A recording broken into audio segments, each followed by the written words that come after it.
بسم اللہ الرحمن الرحیم۔ رسول اللہ صلی اللہ علیہ وآلہ وسلم نے ارشاد فرمایا، جو شخص بھوک میں مبتلا ہوا یا کسی چیز کا ضرورت مند ہوا اور اس نے اسے لوگوں سے چھپائے رکھا تو اللہ عز و جل پر حق ہے کہ وہ اسے سال بھر کے لیے رزق حلال عطا فرمائے۔ رسول اللہ صلی اللہ علیہ وآلہ وسلم نے ارشاد فرمایا، بے شک اللہ اپنے اس مومن عیال دار بندے کو پسند کرتا ہے جو ضرورت مند ہونے کے باوجود سوال نہیں کرتا۔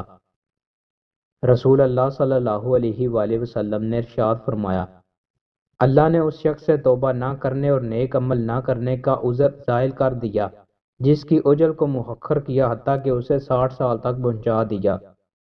رسول اللہ صلی اللہ علیہ وآلہ وسلم نے ارشاد فرمایا، اگر انسان کے لیے مال کی 2 وادیاں ہوں تو وہ تیسری تلاش کرتا ہے۔ انسان کے پیٹ کو صرف قبر کی مٹی ہی بھرے گی اور اللہ توبہ کرنے والے شخص کی توبہ قبول فرماتا ہے۔ رسول اللہ صلی اللہ علیہ وآلہ وسلم نے ارشاد فرمایا، بے شک اللہ ایسے مالدار کو پسند فرماتا ہے جو پرہیزگار گمنام ہو۔ رسول اللہ صلی اللہ علیہ وآلہ وسلم نے ارشاد فرمایا، بے شک اللہ تعالیٰ جب کسی بندے کے ساتھ بھلائی کا ارادہ کرتا ہے تو وہ اسے اطاعت والے کاموں پر لگا دیتا ہے۔ عرض کیا گیا، اللہ کے رسول، وہ اسے کس طرح کام پر لگاتا ہے؟ فرمایا، موت سے پہلے اسے صالح عمل کرنے کی توفیق عطا فرما دیتا ہے۔